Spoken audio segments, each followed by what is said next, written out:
for sure. Presto. Hello again. Hey, Internet! We solved Chad's computer issues. Wait, Right. my computer issues. Yes, it was you. Oh. It was me. No!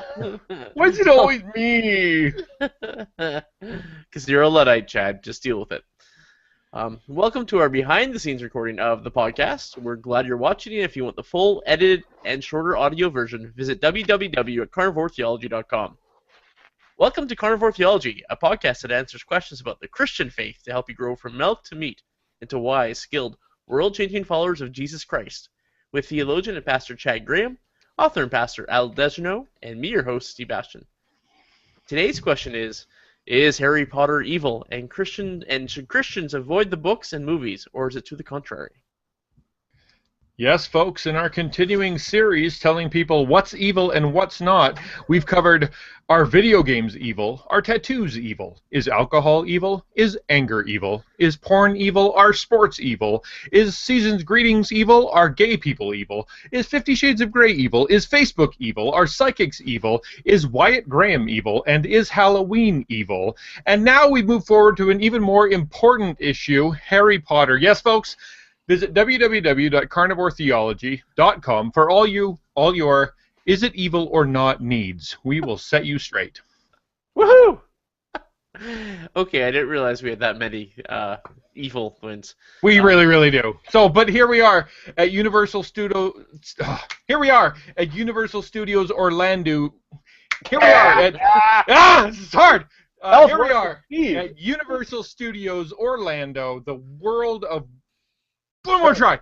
Here we are at Universal Studios Orlando, the wizarding world of Harry Potter. I am dressed in a black cloak. I got my wand from Ollivanders. I have gone through the sorting ceremony. Chad was sorted into Ravenclaw because of his intelligence and knowledge. Steve was sorted into Hufflepuff because he is a hard-working man who is loyal. And before the hat even touched my head, it's put me into Slytherin. We've been wandering down Diagon Alley. And I've taken my seat in the leaky cauldron with my good friends. We've ordered 3 big mugs of butterbeer. I'm having a chocolate frog. Chad's got a plate of chips. And Steve is testing his luck with a box of Bertie Bott's Every Flavor beans. So this is fun. I want to live here, Steve. This is where I want to be for the rest of my life. Have you got one of those vomit-flavored beans yet, Steve? Oh, I hope not. No. I'm actually really uncomfortable, guys. What? This is the best! What is your problem?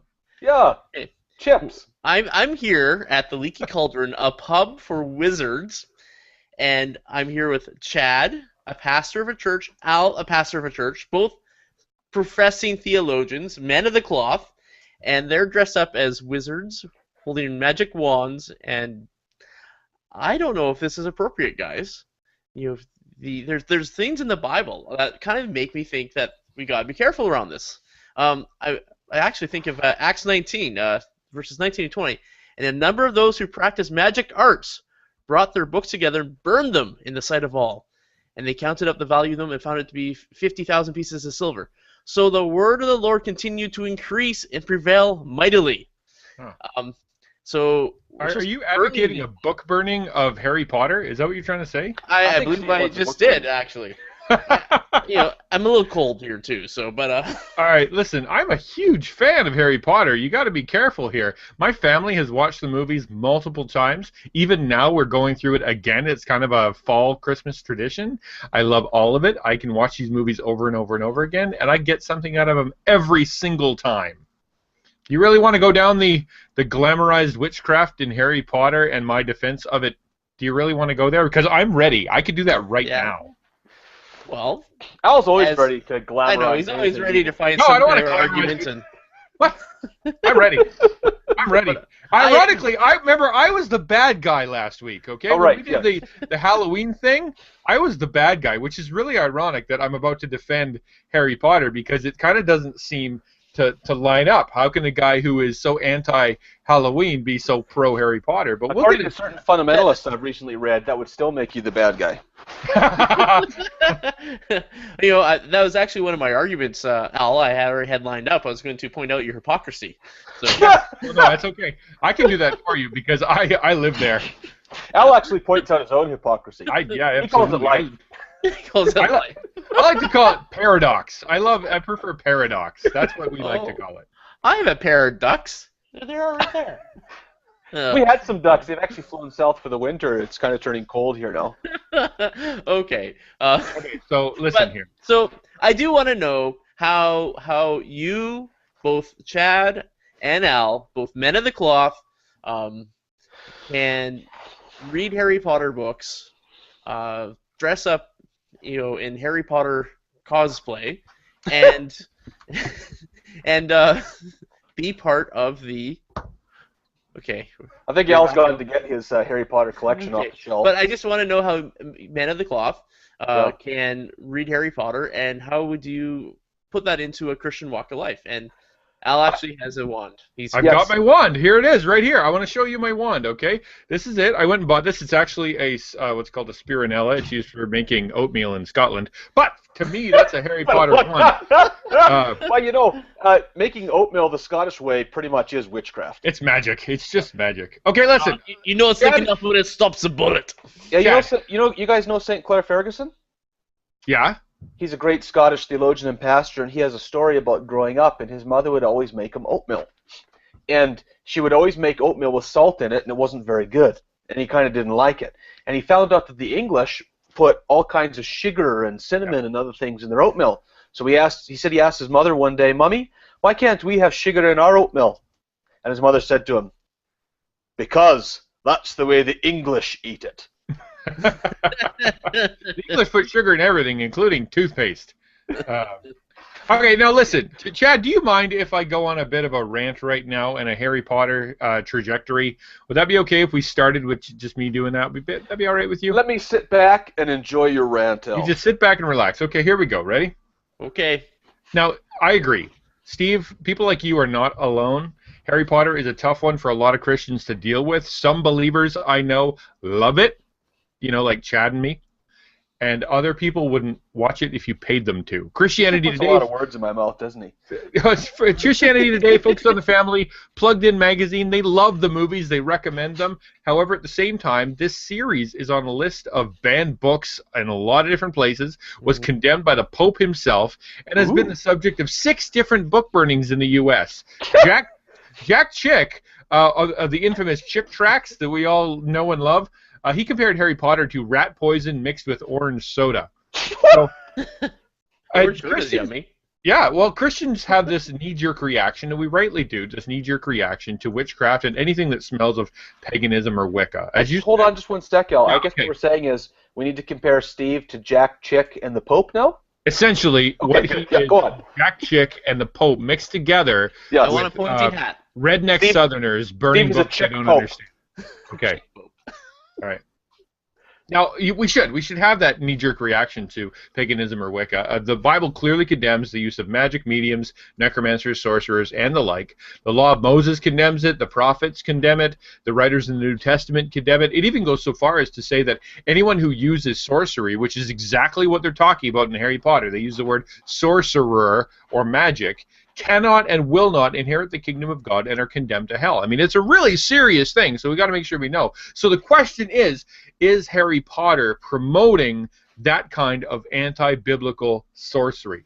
My answer is, and this is going to shock you, no. The biblical view of witchcraft, magic, and sorcery is one that seeks to influence people by means of supernatural means and occult practices.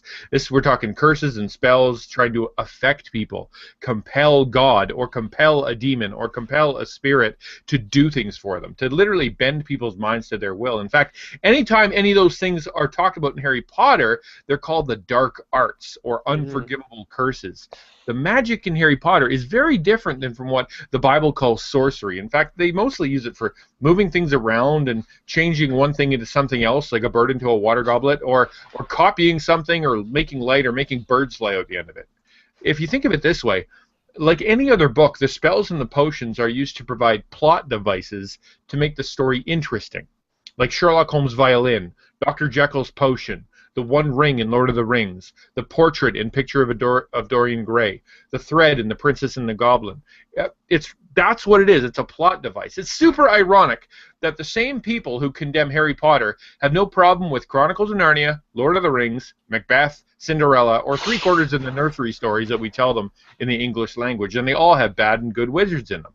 At no point ever, and I've seen them a ton of times, do I ever get a sniff of paganism, occultism, or classic witchcraft in any of the books. To my memory, the characters never do things like make occult symbols or chant things or do any of the classic evil pagan stuff. They mostly just follow recipes and point their sticks at things. It's quite innocent. What with the stick pointing and whatnot. Yeah. Well, I'm pointing my stick as it's hard as I can. It's all fun and games until someone loses an eye, Al. That's right. You got to be careful with the sticks. Now, Chad, I know you had some information around Harry Potter and an analogy viewpoint of that. Can you elaborate on that a little further? Well, it's a couple different things. When I hear people say that they are very concerned about Harry Potter and they don't like it, I ask them two questions. Have you read the books?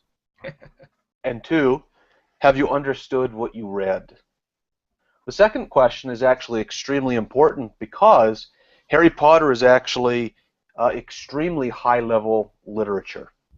It's written in some amazing ways, and of course I can talk about some of those if you want me to, but fundamentally, as Al pointed out, the magic in Harry Potter is very different from what is condemned in the Bible, and the reason for that is because what Rowling actually did was go back and draw on the Christian-rooted science of alchemy.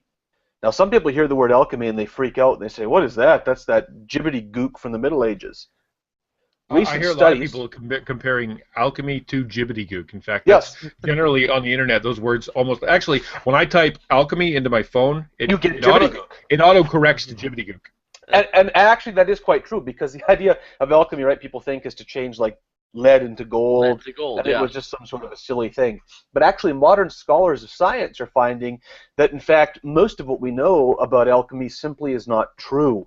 Alchemists were actually proto-scientists that were doing amazing things, which actually led to all the scientific advancements we have today. But one of the interesting things about them is that they were very zealous of their art, and they didn't have copyright laws in their day. So they used complex codes in order to hide the reality of their alchemy, and only those who had gone through their training programs could understand what was being said. So basically they cloak their literature in mythic language, but it actually means something relatively mundane. So there are articles that we have translated now, which describe dragons coming out of caves, which really have to do with certain kinds of elements that you find in the earth in natural science. And so we've actually decoded a bunch. We realized that what they really were doing was science, and that science was based within a Christian worldview. And it's interesting that the number one goal of all alchemy was to create something called the Philosopher's Stone.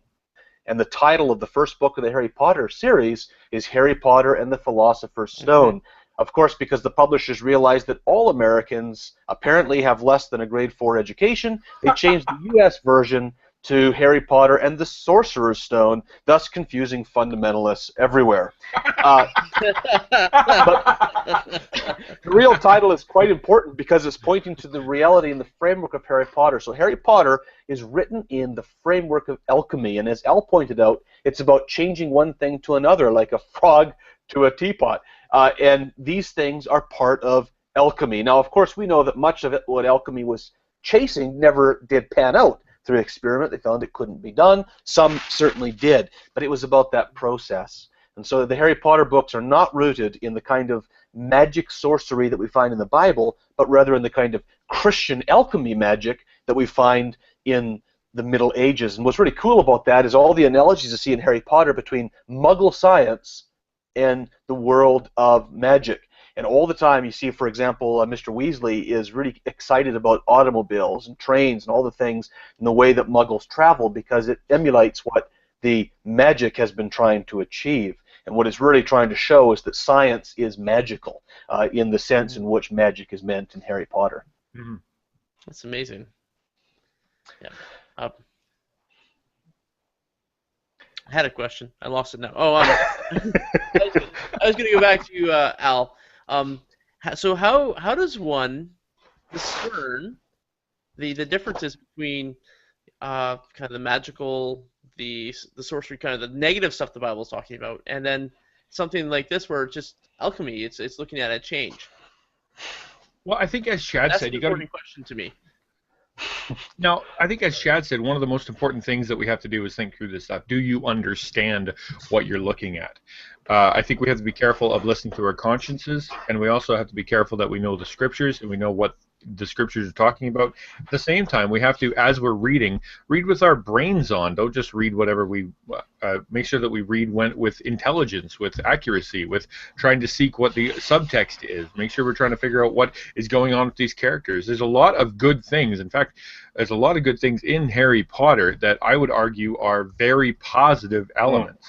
Mm-hmm. Can you give some examples of those? Okay, J.K. Rowling has stated over and over that Christianity inspired a lot of the things that happened in the Harry Potter books. In fact, she did an interview with MTV where she said that the parallels are incredibly obvious, but she didn't want to talk about it openly until the series was done because since it was a Christian analogy, it would basically ruin the story. Everyone would know what was going to happen at the end of it. Her own personal faith seems to be something of a secret, though. It's hard to find where she actually says that she's a follower of Jesus, but she does say she goes to church, she's a member of the Church of Scotland, and she believes in God and the permanence of the human soul. Those are all on record from her. Yeah, just to add to that, I watched an interview with her in which she said, whenever I am asked if I am a Christian, I say, yes. Have you not read my books? Exactly. No, exactly. So I think, I'll admit right now, in agreement with what Chad says, Rowling is a genius in her writing, as smart as anyone. Her work is as good as Narnia and Lord of the Rings. I think that Rowling strikes a balance in between the two. In C.S. Lewis's Chronicles of Narnia, it's like on the nose, you can't miss it. This is a Christian allegory, boom, boom, boom, in your face. Whereas J.R. Tolkien it's in there, but you really have to dig for it in Lord of the Rings. And I think that Rowling goes right down the middle.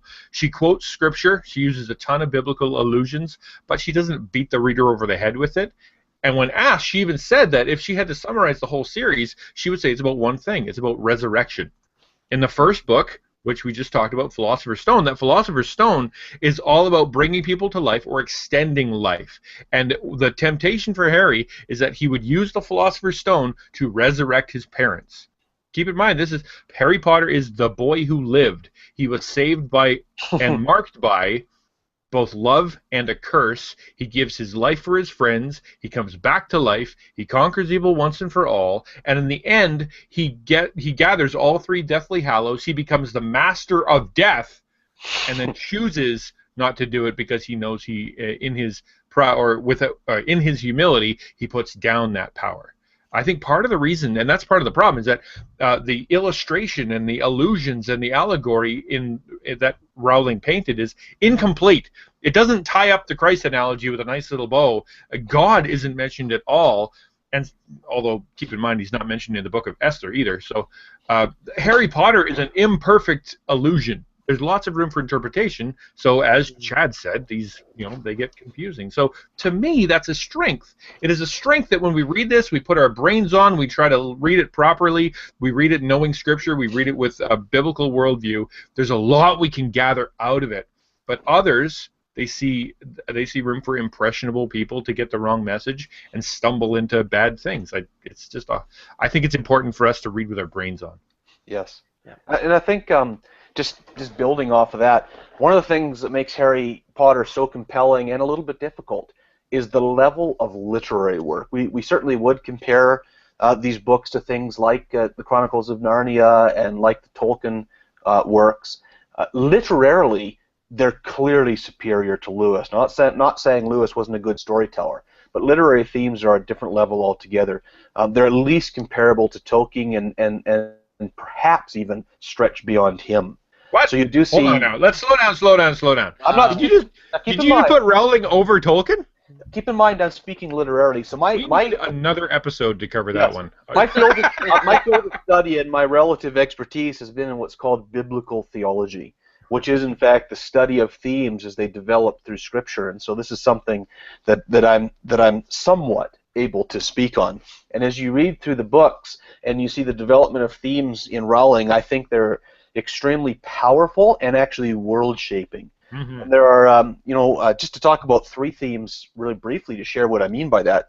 Okay, Al already said them. You have a serpent who is defeated by a child of promise. Mm-hmm. Through all of the books, right through the whole series, you have Harry going through trials by which he is perfected, like gold through the fire. There's some important symbolism that come through the phoenix itself and through some of the other elements in the book. And in the end, of course, Harry gives his life for his friends, but is resurrected. But actually, as you're working through, you begin to see these themes developed in nuances that build in very similar ways to the way the Old Testament builds up theology as we come into the fruition of the New Testament. And in the idea of the serpent being defeated, I'll give you one example, and that's it. When you read the books, they all follow a same pattern. They always begin at number 4, Private Drive, and they always end with Harry going back there. In between that, Harry goes to the train station, and he goes off to Hogwarts, and all those different things go on. When they get to Hogwarts, the books always begin with the sorting ceremonies and all that's going on in there. One of the interesting things at the end of just about every book is that Slytherin, the House of Slytherin, the House of the Serpent, is typically defeated over and over and over again. And the way those symbols come out are very fascinating. So in the first volume, Slytherin is in victory. The house has the most points in the internal school championship, and so their banners are displayed. And I think you see this in the movie as well, quite clearly, quite dramatically. But what happens is that Harry has lifted Gryffindor over the top, which is a griffin, basically a lion, and that's another interesting analogy. But it is, because actually just a griffin is actually a Christ allegory and was often known to be a symbol of Christ. Yeah, exactly. And what you see is the snake banners. I believe in the movie they show the snake banners actually fall. Mm-hmm. I can't remember which one's which, the book or the movie on this one now. But and then the griffin banners come into its place, showing the transition. So it's pretty amazing. This little thing will be built up all the way to the end with the final victory of the Snake Lord. And so that's one theme that's developed. I give you the most obvious one I can think of, but as you go through them, you'll notice all kinds of little themes like that. They're so compelling, so amazing that you can actually predict by about the 4th book what's going to happen through the rest of the series, because the themes begin to develop, but of course you have to know how to read the themes. Great. And that's exactly the point, is that if you're just reading it on surface level and the only 2 things you're thinking about is, oh my goodness, they use witchcraft, then all you're going to get out of that is going to be negativity, and all you're going to see is that. But if you read it on a deeper level with intelligence and with a worldview that actually is set towards, okay, what is she really trying to say and what's really happening, you're going to get a lot more out of it. And all the great epics are trying to accomplish something. Yeah. With what's going on here, the way I understand it and the way other scholars have understood it, what Rowling is trying to do is to write a critique of the materialistic worldview that we now live in. And that's the contrast between the Muggles and the people of the magic world. There's an invisible realm that Muggles refuse to see, even though it's right there in front of them. And there's this emphasis, particularly through Harry's uncle and aunt as foils for that, where they try to suppress the truth of the invisible world, where they try to imagine that it's not real and focus on the very materialistic world. Mm-hmm. And yet the materialistic world itself is under threat from the invisible world. They just refuse to see it no matter what happens in the series. And that's one of the great things, that kids are to read this and start to think, wait a minute, there maybe is something out here bigger than this materialistic world. Maybe this naturalistic evolution I learned in school really isn't the final word. Maybe there is something bigger outside of here that we need to consider.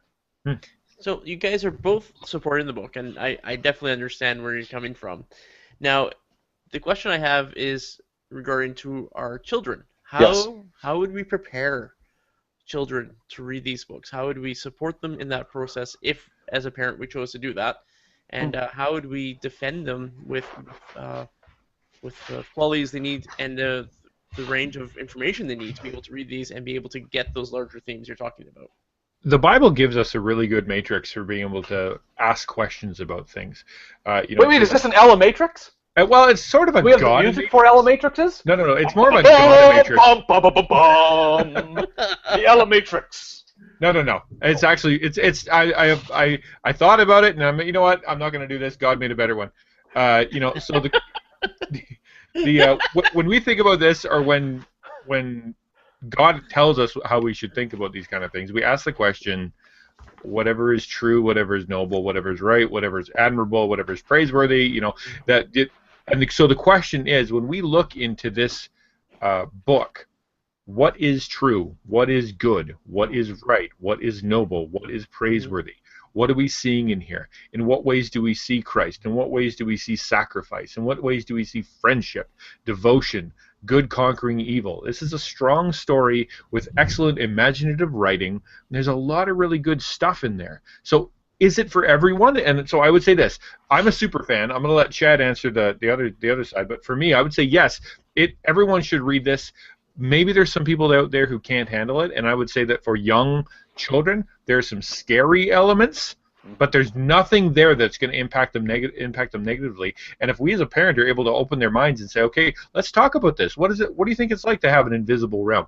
What do you think it's like to have a friend that is absolutely loyal to you no matter what? What would it be like to have that absolutely loyal friend to you, ditch you and get upset with you and then have to come back? What would it be like to have a friend that is knowledgeable of many, many things, but she lacks courage, and therefore you have to have a friend who's courageous? What does the body of Christ look like when we have many people working together that all have different skills and different abilities and different God-given traits? What's it like when we have muggles or we have people that are just dead set against us? They hate us, they don't like us, and they want to make sure that we feel horrible about our beliefs and our systems of what we think is home. Over and over, Harry Potter says, his home is Hogwarts. He loves the magical realm. So what's it like for us as Christians? There's a lot of good questions we can ask about this from this story, and so you don't even have to work that hard. They just come bubbling out of it as long as you have a good worldview. So I would say it's maybe a little scary for like little kids, but there's so much going on there. We absolutely don't. There's way too much good stuff for us to pass out. And of course, that's no different from Tolkien or Narnia. There's scary elements in there as well. One of the things I find interesting is when you're reading Narnia, you have those slap in the face, as you called them, or whatever your phrase was, Christian analogies. But you also have a merger of ancient paganism. I always found that fascinating.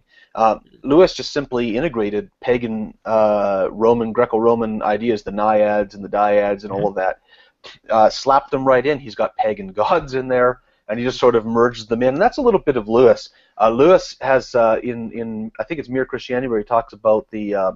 it doesn't matter. One of his books, anyway, he talks about the universal idea that all the different religions in the world have a core idea that is the same, and we can kind of draw it. I think it's the evolution of man, actually, the Tao. And Lewis has this idea of merging like that. And in Tolkien, you have world creation. He's created a whole world that's independent of our myths, although it certainly would draw on some of them. In Harry Potter, again, you have world creation, which is amazing. But I think if parents want some really practical help, I can recommend two simple resources. Christianity Today has an excellent article called Harry Potter, Jesus and Me that you can look up on the internet, and that gives you a good sense of what it is. And then I believe that he references the author, but not this particular book in that article. But the book that I would recommend is Unlocking Harry Potter, 5 Keys for the Serious Reader by John Granger, and we'll send the links out to those. That one is a little bit intense, but it's going to teach you about the history of alchemy and the way it's used in the series, and that part is, it is fascinating. If you're into that sort of, if you're a nerd and you're into nuanced analysis of your favorite nerdalicious reading, this is the kind of book you will love. If you just like a good story, read the Christianity Today article, tell your kids think about Jesus. Right. So I think practically speaking, that'll help. I don't know why, Chad, but I really felt judged as you said that. Like, it was like, if you're like Chad and want to do this with intelligence and elocution, then listen to me. If you want to be like Al, you can read this one article, for dummies, and that's about the best you're going to get. I was actually thinking the opposite. I was trying to impose the idea that I was calling Al a nerd, who happens to know about all these obscure things. I just felt judged. I don't know why. I just felt judged. But anyway, as long as you feel judged, my purpose was accomplished. Now, questions for you guys. As a personal question, have you read these books with your kids? And if so, when did you start? At what age, or what maturity level did you do that to? Yeah. That's a Go ahead, Al. question there. No, I have not read the books to the kids. We have watched the movies, and I'm not going to recommend this, but my daughter Eowyn has been watching them since she was 3, and she's seen the series at least 2 or 3 times. Nightmare Patrol. Okay. Well, yeah, here's the thing, like we're like, okay, we want to watch the series and we want to watch Harry Potter. Oh, there's the baby. What are we gonna do? Well, I'll tell you what, I'll just plug her ears during those parts. No big deal. That's how we've been doing it. I have. Go ahead. I was gonna say my sister-in-law covers her eyes at all the scary parts in any show. I think even that's funny to see a mature adult cover their eyes. Yeah. Yeah, Elle does that too, but he doesn't want to admit it publicly. What I actually have a rule for my kids, and I've used this for all these kinds of things, is for children's movies in particular. If there's a movie based in the book, we have to read the book first. I have 2 reasons for that. One is because I'm trying to inculcate a love of reading, and secondly because it allows us to control the pace, to discuss all the issues. So if there's a scary scene or a scary character, it's within the safe confines of a conversation with your parent and an understanding of it, and they get to see in the end. I don't know what that is, but okay. You get to the end and you see the conclusion of the story, and then we go and we enjoy the movie, and they're not scared at that scary scene because they know that in this case Harry lives at the end of this particular movie, or they understand what this negative character is like, and we've had quite a discussion of it, and I found that very helpful. And we talk about the kind of themes and the way these relate to our Christian walk as we go through the book, and we do it slow. So with my 8-year-old, we're on the 5th book, I believe, and my younger son, he doesn't follow along quite as well, so he reads bits and bits of the book as we go through it and talk about it. He's 4 years old. And well, you know what? 18-month doesn't get to read. I could talk about this all day long, and the problem is that they're starting to shut down our leaky cauldron here, and they're asking us to leave. They've asked us to pay the bill 25 times. So I say what we do is that we get together. Okay, Steve, I want you to give each one of us a Birdie Bot flavor bean. We're going to try it. And we're going to see how it goes. I've found a pink one. I'm hoping it's cotton candy. Okay. Mine's green. I wonder what that's going to be. A green one? I'm hoping that's lime or something like that. Yeah, probably. And Steve, you should have a really nice toffee flavored one. Okay, so everybody, 1, 2, 3, go.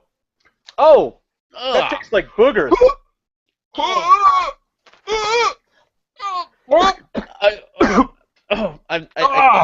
don't know. Puke. I don't think I've tasted this before, but if I have to guess, I'm going to say earwax. Why is Al throwing up? Did he get a vomit bean? Oh, yeah. Impressive. Oh, that's awful. Give me more butterbeer. More butterbeer over here right now. I don't care if you're close. I've never had this much sugar in my life as there is in this butterbeer business. Wow. By the way, if you need to try some butterbeer, head over to Starbucks, and I believe they're offering it. Starbucks, if you're hearing this, please send your donations in to Carnivore Theology for the Yes, we will push any of your product any day, all day long. This has been Carnivore Theology with Chad, Al, and Steve. Thank you for listening today as we discuss the Harry Potter series. To find out more about Carnivore Theology, if you have any other topics or questions you want us to cover in upcoming episodes, let us know by visiting us on our website, www.carnivoretheology.com. or leaving a message on our SpeakPipe page, speakpipe.com/carnivoretheology. If you like what we're doing, please share with your church and friends, like us on Facebook, rate and subscribe to us on iTunes, subscribe to our YouTube channel. We encourage you to connect with your local biblical church and keep your eyes on the cross. Thank you. And goodbye! Do they actually have, like, vomit buckets nearby or something? This is gross. Awful.